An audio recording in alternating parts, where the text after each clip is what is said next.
Hey guys, Tisha here. Welcome back for our first review of Big Love Season 5. This is episode 1 entitled Winter.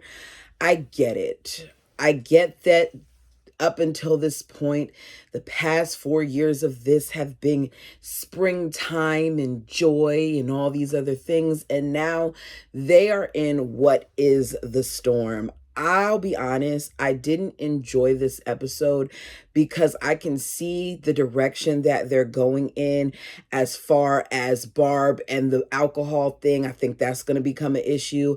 As far as Bill and them trying to get him out of Senate, I think that that's going to become an issue.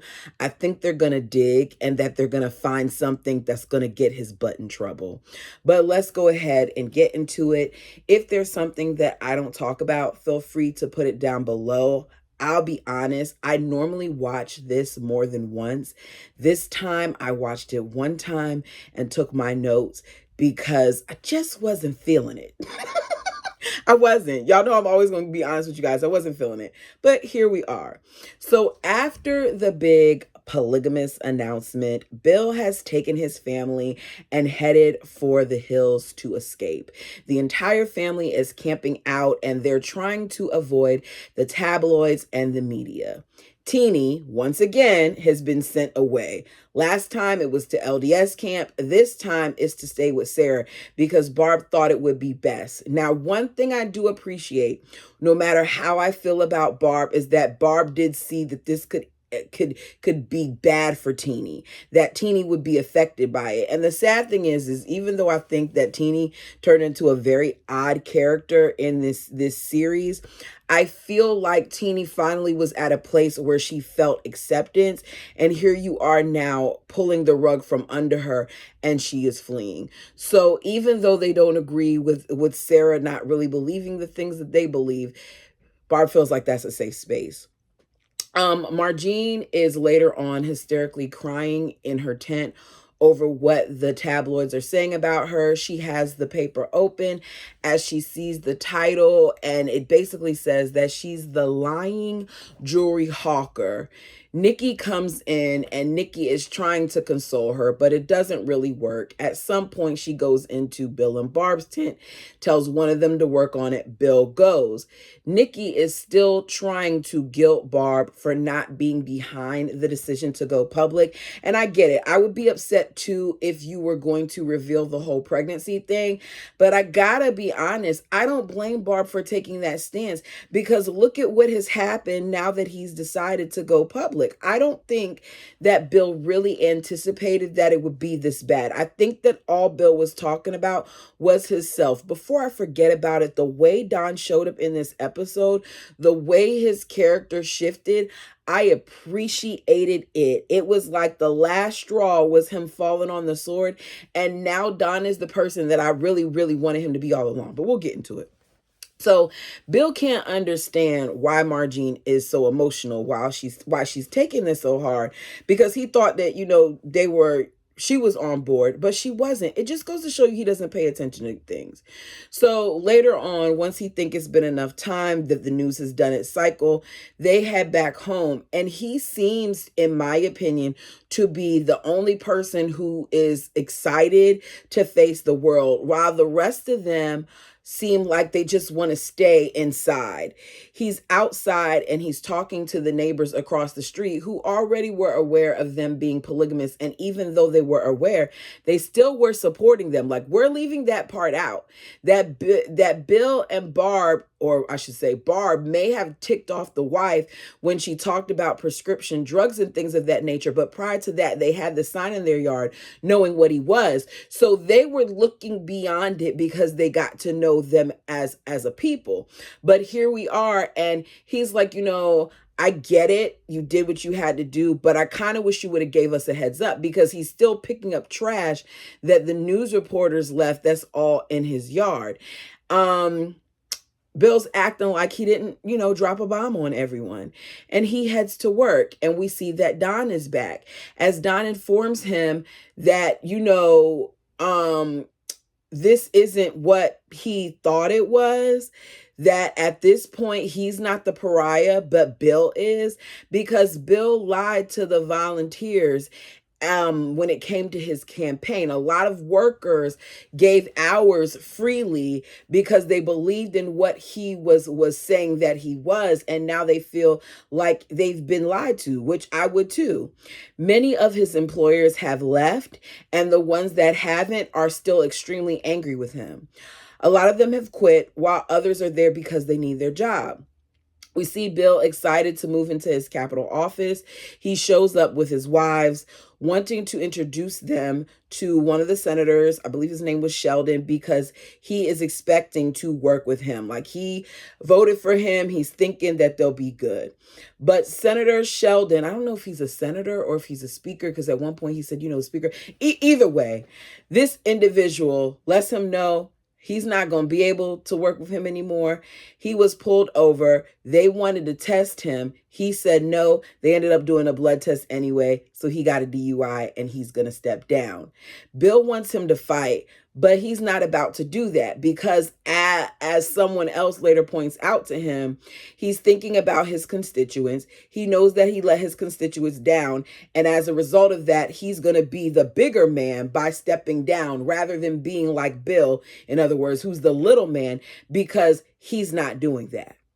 So it changes what he's thinking that he's going to be able to do, because he, in essence, doesn't have anyone to work with. So we see Margene, and she goes back to her job. Anna, why do I have Anna? And is what it's supposed to say. And she found out that the network has terminated her.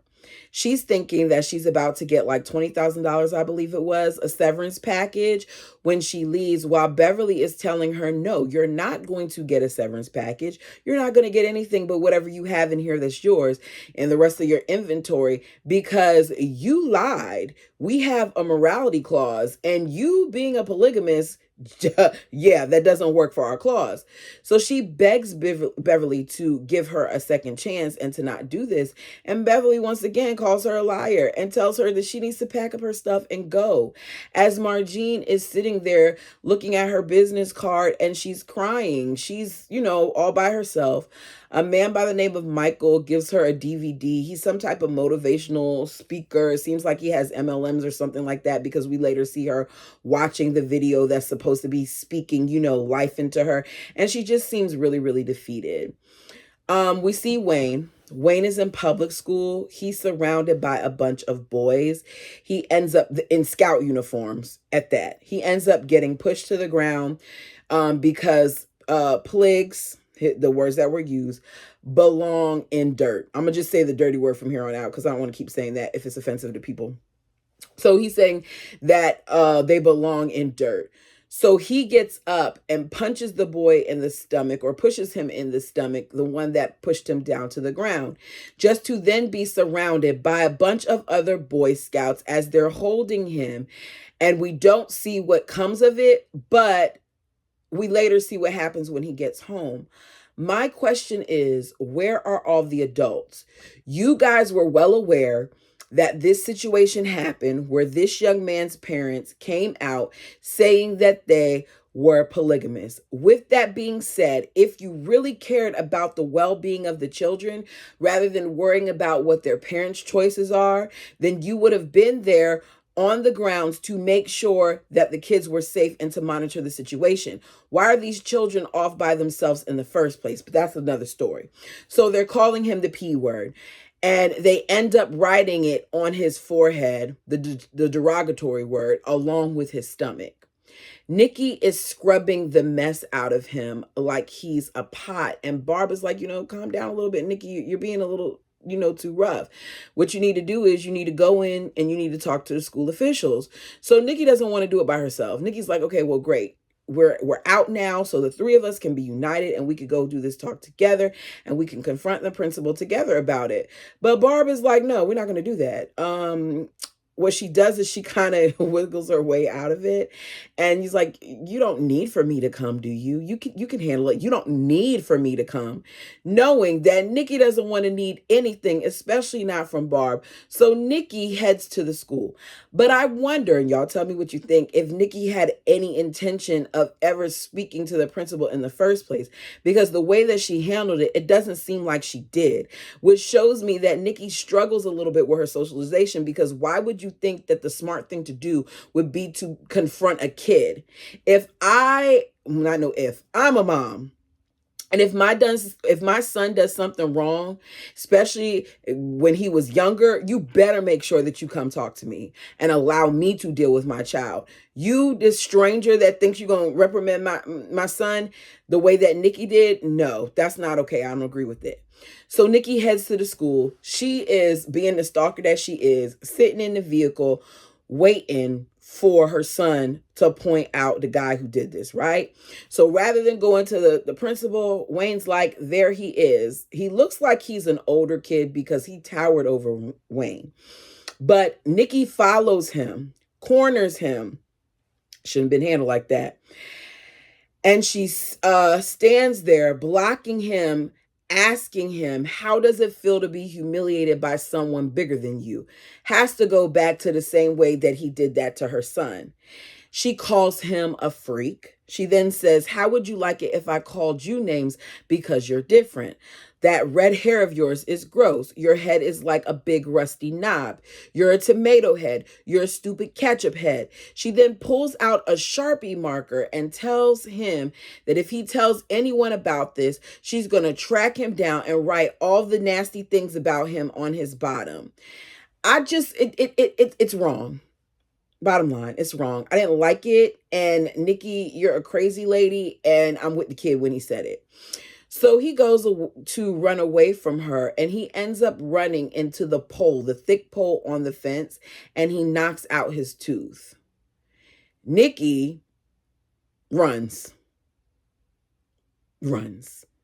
So Barb, we saw earlier, sitting in front of the liquor store. She ends up going in there. Barb is trying to find her way, she says, by living in the moment. Nikki catches her as she's pouring wine into a dish. She later catches her again doing something else, but we'll get into it. After staying in the desert for a few days, Albie returns to Juniper Creek, but he does not speak to his family. Like, they all line up, kids and everything, excited to see him, and he just walks past them and into the house. We found out that Laura had put Adeline in what looks like a cellar in the ground to repent. She gives her a Bible verse to read. She wants to see her son, and she's like, no, after what you did, you're not about to see Albie. Go. Scat, she tells her. But she's released. We see Albie looking at the article of Bill. Laura comes in letting him know that there is no longer a trustee, that the UEB is theirs to run, that the $200 million is theirs. And he's like, it's always been ours. He's looking at the article, and Laura is telling him that Bill never had to suffer like Albie has. I don't think that Albie had to suffer. I think a lot of what Albie did was self-inflicted. Now, granted, he went through some things with his father, but I don't think that that's what she's talking about. I don't know exactly what Laura is talking about. And Albie sits there looking, and he says, Bill has taken everything away that I love. Now, you see Laura's face look at him like, after everything that I've done for you, after everything that I've been through with you, you talking about taking away everything that you love. Who is everything? What is everything? Whom are you talking about? My thing is Albie blaming Bill because it's easier? Because Albie played some parts in this stuff too, as did Laura. So he says he was purified in the desert, and now he's going to purify his faith. And I think he's going to go after Bill. We see Bill holding a meeting with his constituents. It's not a whole bunch of people in there, but it's enough. They want to know why he lied to them. A guy stands up and says, I feel like you spat in my face. I feel like you spat. No, not in my face. Spat on me. And Bill is, apologizing, and he gets closer to Bill, Well, no, Bill didn't apologize, I don't think. He's trying to act like he didn't hide anything, that he just spoke on what mattered. So he gets close to Bill and then he spits in Bill's face. Y'all, y'all know that's assault. Like, spitting in someone's face is assault. Your mouth is disgusting. I'm going to be very, very honest with you. Had he have done that to me, I would have pummeled him, because you can feel how you want to feel, but you're not going to do something like that. That's disgusting. It's disgusting. So at the house, I said Barbara's trying her new things, and she, pours her wine in, and she's using it to cook as Nikki sees it and has a problem with it. While Barb once again says she wants to explore new things. Nikki then brings up their children and eternity, and this is when Nikki gets on my nerves, because Nikki is acting like alcohol is the reason why people do the things that they do, like grape and things of that sort, and it's not. Barb does not want her judgment. She wants Nikki's support. I can understand that, especially because Nikki has done things as well, but I like the fact that it's pointed out later on.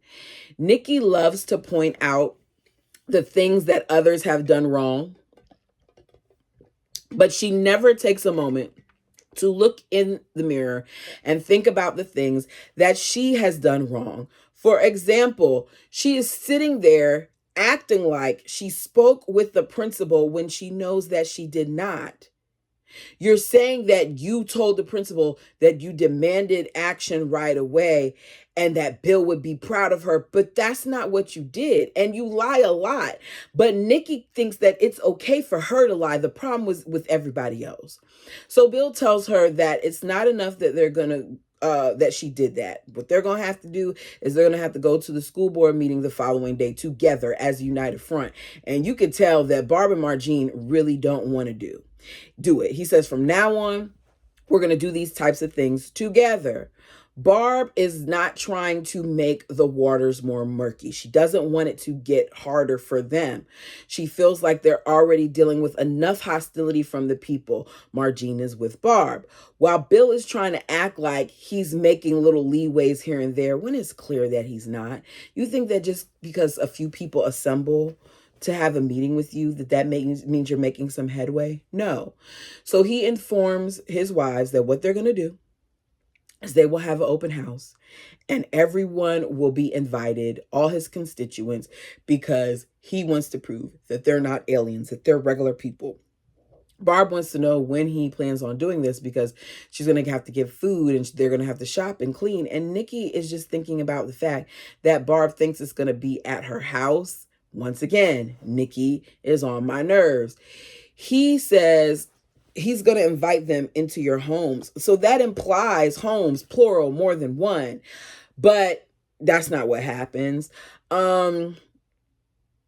For me personally, I wouldn't invite strangers to my home. It's just not my thing. And that means that you had to put your address out there for people, and those people could come and do harm. Like, have you not seen enough things done to your house with snakes being put in the bed and with Albie and crew just showing up and with a boat being lit on fire? Like, there's things that have happened that would make me wonder.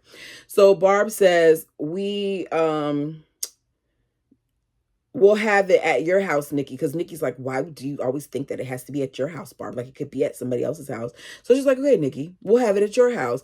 And then Nikki, because Nikki really just doesn't want to, Nikki just wants to complain about something. Nikki says it should be at Margene's. So Bill agrees it should be at Margene's because Margene doesn't have as much furniture. They'll have room for people. Margene wants to know how many people because he has over 40,000 people. And he's like, I don't think it will be that much, but we'll make it work. So later that night, Bill talks to Barb. We find out that they are no longer a part of the casino. I don't know how that whole situation works.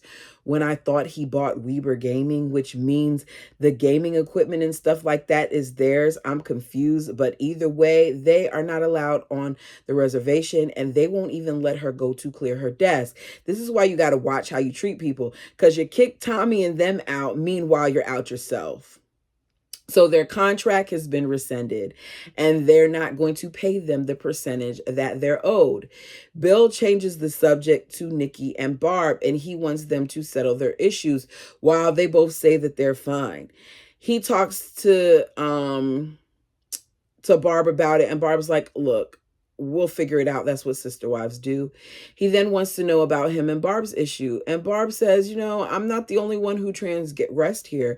I forgave you for your transgressions. I would have thought you forgave me for mine already too. And she did forgive him many times because he's cheated on her many times and he's hid things and lied about things. Their marriage is not as good as they think, or as we once thought. I don't know. I don't think I ever thought their marriage was good, but the way that they try to make themselves seem. So Bill still doesn't understand what "I don't need you anymore" means. And Barb's lets him know that she's still trying to figure it out herself. But she does know that it doesn't have anything to do with, not loving her family. Like, she loves them. Bill says in their world, he leads as the man and the wives follow in harmony. I would have told him, well, look what you leading has done. You want to lead so badly, yet you're leading us to a path where here we are now fighting for our lives. He wants to know if she's going to follow. And she says like this. And she says, I don't know. I love my family. That's all I know. He ends up walking out. I want Barb to leave him. I want Barb to leave him, and I want her to leave him now. But they're very much so, it looks like they're going to have Barb going down in this black abyss that we saw last season with the opening credits. Like, she's just free falling. I don't know what's going on with Barb. Bill meets with Anna and Goran. He tells them that he got him a deferred action letter, which means he has 60 days to leave the country. If he withdraws his application for his green card, based on the marriage, INS is also going to want a notarized copy of a divorce decree. Goran wants to know what happens if he refuses to sign. And Bill lets him know, like, if you don't sign, then you basically are going to be in the jail. Goran signs, Margie signs, and before Anna signs, she said, the baby, the doctor says he's healthy and strong, which means he's a boy, and then she signs. I don't normally like to tell people to do anything when it comes to the kids, but Anna should run. Go ahead and leave.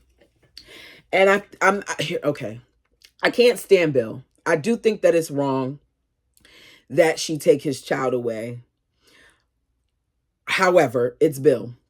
And I feel like for Bill, I wonder if he's truly concerned about the child or if it's about his kingdom. Because the way that this thing goes and the fact that they conceived the baby when he wasn't married, does it really, really benefit them, his kingdom? I don't know. Y'all tell me what you think. Back at the house, Barb is sitting at the table and she's drinking wine. And Nikki walks in and sees it, but Barb doesn't see that Nikki saw this. At Home Plus, we see Don's son Gary and Carolyn speak. Seems like they like each other, which is confirmed later on when they are at Nikki's house. Carolyn very much so seems to like him. I don't know if you guys remember, when she was first introduced, I told you all that there's something about her that I'm not sure if, how I feel about her. I think what it is that she's sneaky, because when she has Gary over at her mother's house, she says, she used to get in a lot of trouble. And what she learned is that the key to stay out of trouble is to be polite and act nice. So are you not nice at your core? Is this just you acting, or are you saying like this is how you do it, like in a way to like keep sweet? I just feel like there's a little bit of Nikki in that when she said it. So Nikki walks in and she sees them sitting on the couch and she has an immediate attitude and she tells him to leave. Carolyn lets her know, like, I like him. And she's like, you're only 15. She's like, yeah, but I like him. She then says, have you heard anything about Melinda? And Nikki's like, no. She was like, well, where's Melinda? It makes sense that, maybe we wouldn't hear from my dad because my dad is on the run, but Melinda, Melinda who has cancer, Melinda wouldn't have been running with him. Melinda would have still been here. Like, what happened to Melinda? And Nikki's like, I don't know. So she walks out, and we basically find out that Nikki has not told Carlin that her father has been unalived by her grandmother. None of that has been said. So you're going to hide that from her, as well as the fact that her father was doing the things that he was doing. I normally would say she doesn't need to know certain things, but the fact that he took her eggs and did what he did, she very much so deserves to know that. She does. As Bill is walking at Home Plus, he overhears his workers talking. This one guy in particular named Charlie is talking about how, I heard one of his wives, I read it, one of his wives was excommunicated and two of his daughters left home. I guess that they left because he couldn't keep his hands off of them. And, if they're old enough to pee, then they're old enough for me. I never assume anything like that. And I don't like talk like that, but it just goes to show you how a lot of people think and what's been put out there for a lot of these cults is that that's what they do. I am not saying that all polygamists move this way, but these cults definitely do. So Bill asks him to say what he said again. And he's like, look, there's a lot of underage marriages in your religion. And he fires him. So Don talks to him and Don's like, look, Bill, we can't afford to lose any more people. I'll handle the situation with Charlie. Because unlike Bill, Don is looking at the bigger picture. Don isn't just going off of emotion. That's what Bill tends to do. Don understands that Charlie, because it comes out of his mouth, is popular with the employees. He understands that the morale currently at Home Plus is low, that the place is a powder keg, and it's time to listen to him for a change. I said, thank you, Don.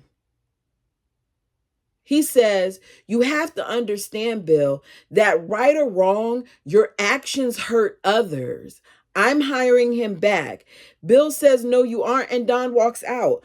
It took 5 seasons. But I love this because here it is. Don is back and Peg isn't back. Peg doesn't want to come back yet because she's still mad at Bill for the way that he had Don announce that they were polygamous. She feels like he was, kind of coerced to do it. And he was kind of forced to do so. Like, because you came in there like, oh, I need you, Don, I can't have this come out before, I won't be able to even make it anywhere if it comes out before, we even get to the process, Don. Like, I need you to do this for the team. And then you left him hanging. So that night, we see them head to a school board meeting. It's a mess. Bill is on his high horse talking about what happened to his son. A lady there calls it hazing. With the kids, with the Boy Scouts, you don't know this, but with the Boy Scouts, it's kind of a form of the H word that I just said. I don't want to say too much because of YouTube. Saying that, your son is new to scouting, and this is what typically happens. Like, these type of things happen in this situation. Ma'am, what do you mean? She says, that's a scouting issue. That's not a school one. I said, people are a mess. So Nikki can't believe what this lady is saying. And she's like, I can't believe that lady would talk like that. And Barbara's looking at her, that lady, like that lady right there that's talking. She's like, yeah. She says, that's principal. That's the principal. The lady that you said that you spoke with earlier, meaning she lied. That's concerning. That the principal doesn't see anything wrong with that. Because Bill's right. It happened on school grounds. The school should address it. But that doesn't happen for this. They think that because they've made certain, steps for people with disabilities and mental health and people who are part of I'm going to miss letters, but people who have other, beliefs in terms of who they're attracted to, they think that's them, taking a stand. There's a gentleman in the corner informing somebody on the phone that Bill is there with their 3 wives. And the next thing we know, press is there. Bill is trying to talk about Wayne and the kids, and these people don't care. And before you know it, everything blows up. Margene keeps getting called Margene. They want her to turn her face and all this stuff. And she blows up. She moves the boom mic. She says that, the brutality must stop. You cannot beat up on my children. And the lady's like, her children? I thought that was the other lady's children. And da da da da da da. So the guy with the boom mic has it all in her face, and someone says something to her, and she says, F you, the actual F you, get out of my face. As she says that, Nikki, who was trying to hide behind her previously, gets spotted by the Boy Scout who she cornered outside. He's like, she knocked out my teeth. She beat me up. She didn't really, but okay. The adults argue back and forth. Now, is she at fault? Yes, but she didn't do it. So Nikki points out that because the ladies are arguing back and forth, and Barbara's like, you're just so angry. You're so angry. And Nikki says, well, if I had a glass of wine, maybe I'd be able to relax like you, Barb. And she says, Bill, Barb is an alcoholic. She's been drinking. She's not following the Holy Covenant. She's cutting herself off from the family. This, to me, is insane. I don't believe that there's anything wrong with having a drink from time to time. I've had this discussion before with members of my family who feel otherwise, but guess what? They aren't me, and I'm going to do what I want to do. And if pouring me a glass of wine or drinking something that's a little, harsher comes, then that's what I'm going to do. It is what it is. I don't feel like me drinking in moderation is going to cut me off from anything. I'm going to be responsible. I'm going to make sure that I don't do anything stupid like get some car keys and drive or anything like that. But that's not the way they see it in their cult. Bill gets in the car and he asks her, are you drinking? And first she says, I bought a bottle of wine. Then she says, I am. And she's like, I know what this means. I know what it says, but this was a conscious choice for me. It's a good step for me. And he's like, he asks her something. I didn't write in my notes. Something about like, I can't remember if he says, is she alcoholic or something like that. Either way, Barb doesn't know what she is and what's going on. All she knows is that she's, just trying to figure things out. I wrote in my notes, Barb is lost. She is. So it's the next day. Nikki and Bill go to apologize to the kids' family. I could not believe this scene. I couldn't. She says, sorry for scaring the little boy as they open the door. And you hear him saying, he didn't want them to even come in or whatever. The wife is like, the bridge for his tooth is going to cost $1,000 and we don't have it. We then see another lady that's poking her head behind the door, and then another lady, and then another lady. And I said, oh, they're polygamous. So the main boy that wrote the P word across Wayne's forehead and on his stomach is also a polygamist. Not a polygamist. He's a part of a polygamous family. And rather than being supportive to Wayne, he was picking on Wayne to make sure probably that the bullying didn't happen to him. The father says, we don't want to be public and we don't want to have anything to do with you, and closes the door in their face. Back at the house, the wives are preparing the food for this meeting that's supposed to happen at their house. Nikki is telling Margene to make sure, your bathrooms are clean because, they're a little grubby sometimes. And Margene, of course, is offended, saying, I've had company before, Nikki. I can do this. Bill says that he doesn't care how many people come, that this will be their start. He then heads to the Capitol, finds out that they had a meeting without him. Long story short, they want him out. But the only way that they can get him out is if he commits some type of felony, if he has a felony. Looks like that they're going to have to find a felony. And I think that they'll do so in Margene, because I do not think that she was of age. That's going to bite him in the butt. Bill was not thinking. I don't know. We see back at the house, Nikki turns around and says that the problem is the two of the wives because they don't believe in Bill's vision. Barb, at this point, is tired of her crap. She says, look, I tried to stop the campaign, yes. I tried to do what I thought was best for the family. Contrary to what you believe, Nikki, this was not a unilateral decision. She then goes on a whole spill about how she doesn't know who Barb is. Nikki does this. She doesn't trust her, that she broke her vows. Once again, acting like she hasn't done those very same things. Don't try to tell me what I've done wrong when you yourself have done wrong, and on a large scale as well. Barb then says that very thing. Barb says, you've been running around on Meltdown Road. You had debt and infidelity and spying and birth control. And here's the thing about the spying part. Nobody is recalling that Nikki helped lead to what happened to, I can't think of her, Kathy. Because you helped let them know that Kathy was one of the girls, which turned into something completely different because they had time to keep your father out and all those other things. Like, there's all these other things that happened that we're acting like didn't happen.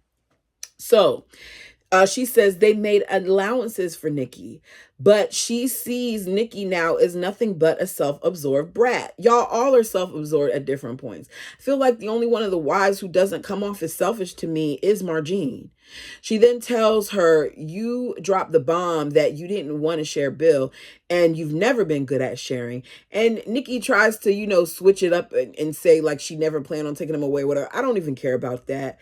Margene's like, look, what was said to us was, we're going to come into the light and it should lead to acceptance. This did not lead to acceptance. It didn't, because it never was. It never was.